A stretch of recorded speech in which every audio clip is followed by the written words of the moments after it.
അല്ല, M T Vasudevan നായരുമായിട്ട് എനിക്കൊരു 6 പതിറ്റാണ്ട് കാലത്തെ അടുത്ത ബന്ധമുണ്ടെന്ന് പറയാം. കാരണം ഞാൻ എൻ്റെ ആദ്യത്തെ കഥ മാതൃഭൂമി ആഴ്ചപ്പതിപ്പിൽ 67 വരുന്നത്, 67 ജൂണിൽ.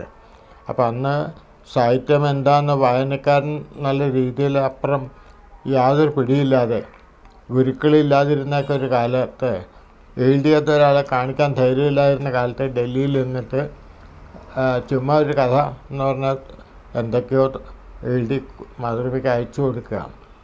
അപ്പോൾ അന്ന് ആകെ 2 പബ്ലിക്കേഷനേ ഉള്ളൂ, 2 or 3 പബ്ലിക്കേഷൻ.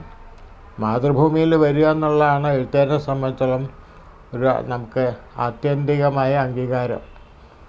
അപ്പം മാതൃഭൂമിക്ക് ഇത് അയച്ചു കൊടുക്കുമ്പോൾ അവരെ ചവിറ്റോട്ടേ പോകുമെന്ന് എനിക്ക് ഉറപ്പായിരുന്നു.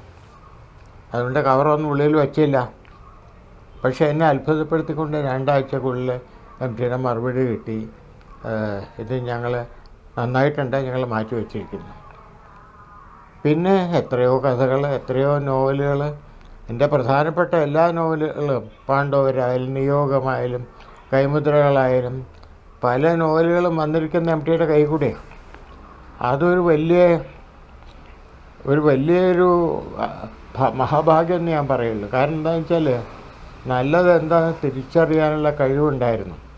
അദ്ദേഹം പറയാറുണ്ട്, ഇപ്പം എനിക്ക് ഒരുപാട് സ്ക്രിപ്റ്റ് ഇവിടെ വരും, ആ ട്രെയിൽ നിറയെ കഥകൾ, നോവലുകൾ, നോവലുകളാണ്. അപ്പം ഞാൻ ആദ്യത്തെ ഒരു 3 പാരഗ്രാഫ് വായിക്കും. അത് കഴിഞ്ഞാൽ 4ാമത്തെ പാരഗ്രാഫിൽ കൊണ്ടുപോകേണ്ടത് എഴുത്തുകാരൻ്റെ ചുമതലയാണ് എന്നുള്ള വളരെ വ്യക്തമായ നിഷ്കർഷ അദ്ദേഹത്തിനുണ്ടായിരുന്നു. അപ്പോൾ അങ്ങനെ ആ 4ാമത്തെ പാരഗ്രാഫ് വരെ എത്തിച്ചവരാണ് അക്കാലത്തെ 60കളിലെ ഒരു 10-12 എഴുത്തുകാർ. ഇപ്പോൾ കാക്കനാടനായാലും മുകുന്ദനായാലും സക്കറിയായാലും എം പി നാരായണപിള്ളയായാലും പുനത്തിൽ അല്ലെങ്കിൽ പത്മരാജൻ, ഞങ്ങളുടെ ആ തലമുറ. പക്ഷേ അതിന് എം ടി തന്ന കൈത്താങ്ങ്, അപ്പം അദ്ദേഹം ഇങ്ങനെ എഴുതണം അല്ലെങ്കിൽ ഇങ്ങനെ എഴുതരുത് ഒരിക്കലും പറഞ്ഞിട്ടില്ല. ഒരു പ്രാവശ്യം മാത്രം എന്നോടും കുഞ്ഞാപ്പിള്ളയോടും പറഞ്ഞു, ഇപ്പം നിങ്ങൾക്കൊക്കെ പ്രശസ്തിയുണ്ട്, നിങ്ങളെന്ത് അയച്ചാൽ ഞങ്ങൾ ചിലപ്പോൾ പ്രസിദ്ധീകരിച്ചു എന്ന് വരും, പക്ഷേ ഇതിനെ സ്വയം വിലയിരുത്തേണ്ടത് നിങ്ങളാണ്. കാരണം നിങ്ങളെക്കാൾ നല്ല വിവരമുള്ള വായനക്കാരനപ്പുറമുണ്ട് എന്ന് തിരിച്ചറിയണം എന്ന് എം ടി പറഞ്ഞു. അതൊരു വലിയ വാചകമായിരുന്നു. അതായത് എം ടി എൻ്റെ ഒരു കഥയും തിരിച്ചയച്ചിട്ടില്ല, പക്ഷേ ഞാൻ സ്വയം പല കഥകളും അദ്ദേഹത്തിന് അയക്കാൻ മടിച്ചു. കാരണം വിലയിരുത്തൽ ആദ്യം നടത്തേണ്ടത് എഴുത്തുകാരനാണെന്ന് വ്യക്തമായിട്ട് പറയുകയായിരുന്നു അദ്ദേഹം. കാരണം അദ്ദേഹത്തിന് അറിയാമായിരുന്നു, അദ്ദേഹം ലോകസാഹിത്യം നന്നായിട്ട് വായിച്ചിട്ടുള്ള ആളാണ്. അങ്ങനെ വായിച്ചിട്ടുണ്ടെങ്കിലും അദ്ദേഹം എഴുതിയത് അദ്ദേഹത്തിൻ്റെ ചുറ്റുവട്ടമുള്ള പരിസരത്തിനെ പറ്റിയിട്ടാണ്. പരിചിതമായ കഥാപാത്രങ്ങൾ, പരിചിതമായ അനുഭവങ്ങൾ, അങ്ങനെ ലോകം മുഴുവൻ ചുറ്റിയിട്ടുണ്ടെങ്കിലും ആ ഷെർലാക്ക് എന്നുള്ള കഥ ഒഴിച്ച് അദ്ദേഹം അങ്ങനെ വിദേശത്തെ വലിയ കഥകളൊന്നും എഴുതിയിട്ടില്ല. അതൊരു വലിയ നേട്ടമാണ്. നിളയാണ് എൻ്റെ തട്ടകം, കൂടല്ലൂരാണ് എൻ്റെ നാട് എന്നൊക്കെയുള്ള ഒരു വിശ്വാസം, സ്വന്തം നിലപാട് തറകളെപ്പറ്റി വ്യക്തമായ ഉറപ്പുള്ള ആളായിരുന്നു. എന്തായാലും എം ടി വ്യക്തിപരമായിട്ട് എനിക്ക് വലിയ അടുപ്പമായിരുന്നു. 6 പതിറ്റാണ്ട് കാലത്തെ അടുപ്പം എന്ന് പറഞ്ഞാൽ ചെറിയ അടുപ്പമൊന്നുമല്ല.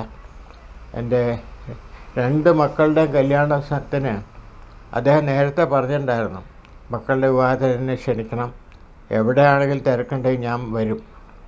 അതുപോലെ തന്നെ 2 കല്യാണത്തിന് അദ്ദേഹം വന്നു, കാരണവരെ പോലെ അനുഗ്രഹിച്ചു വിട്ടു. അങ്ങനെ എത്രയെത്ര അനുഭവങ്ങൾ. വ്യക്തിപരമായിട്ട് അദ്ദേഹത്തിൻ്റെ വീട്ടിൽ ഞാൻ പലവണ്ണം പോയിട്ടുണ്ട്. കുടുംബമായിട്ട് നല്ല ബന്ധമായിരുന്നു. മൂത്ത മകൾ സിതാരയായിട്ടും പിന്നീടുള്ള സരസ്വതി ടീച്ചറായാലും അശ്വതി ആയാലും എന്തായാലും വലിയൊരു ബന്ധമാണ്. എം ടിയുടെ വേർപാടിൽ എനിക്ക് വളരെ വ്യക്തിപരമായിട്ട് പറഞ്ഞാൽ, എഴുത്തുകാരൻ നല്ല രീതിയിലൊക്കെ അപ്രസക്തമാണ്, വ്യക്തിപരമായിട്ട് എനിക്കതൊരു വലിയ നഷ്ടമാണ്. അത് മാത്രമേ എനിക്ക് പറയാനുള്ളൂ. എന്തേ അല്ല, ഞാൻ കാരണം ഇത് കുഴപ്പമെന്ന് വെച്ചാൽ എനിക്ക് നടക്കാൻ പറ്റാത്തതുകൊണ്ട് ഞാൻ കോഴിക്കോട് പോകാറില്ല.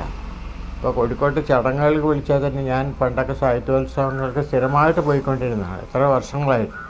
കഴിഞ്ഞ 2 കൊല്ലമായിട്ട് ഞാൻ പോയിട്ടില്ല. ഇപ്പോൾ എം ടിയെ കണ്ടിട്ട് ഉദ്ദേശം 2 കൊല്ലമായിട്ടുണ്ടാവും, ചുരുങ്ങിയ 2 കൊല്ലം വിളിച്ചിട്ടുണ്ട്. ഇപ്പം എൻ്റെ ആത്മകഥയ്ക്ക് ഞാൻ അദ്ദേഹത്തിന് ഒരു അവതാരിക വേണമെന്ന് പറഞ്ഞു, ഒരു മുൻകുറിപ്പ് വേണമെന്ന് പറഞ്ഞു. അദ്ദേഹം എഴുതി തന്നു, ഒരു മുഖവിരാന്നുള്ള എഴുതി. അത് എഴുതിത്തരാന്ന് പറഞ്ഞാൽ ഫോണിൽ പറയുമായിരുന്നു എനിക്ക് എഴുതാൻ വയ്യ എന്ന് പറഞ്ഞ ഓഡിയോ പറഞ്ഞിട്ട് ഞങ്ങൾ മാറ്റി എഴുതിയായിരുന്നു. ഞാൻ അദ്ദേഹത്തിന് വായിച്ച് കേൾപ്പിച്ചു. എൻ്റെ ആത്മകഥ മുഴുവൻ അദ്ദേഹം വായിച്ചു. അദ്ദേഹത്തെ പറ്റി തന്നെ ഒരു അധ്യായമുണ്ട് എൻ്റെ ആത്മകഥയിൽ. കാരണം എം ടിന്ന് വേർപെട്ട് എഴുത്തുകാരനായ സേതു ഇല്ല, അതുകൊണ്ടാണ്.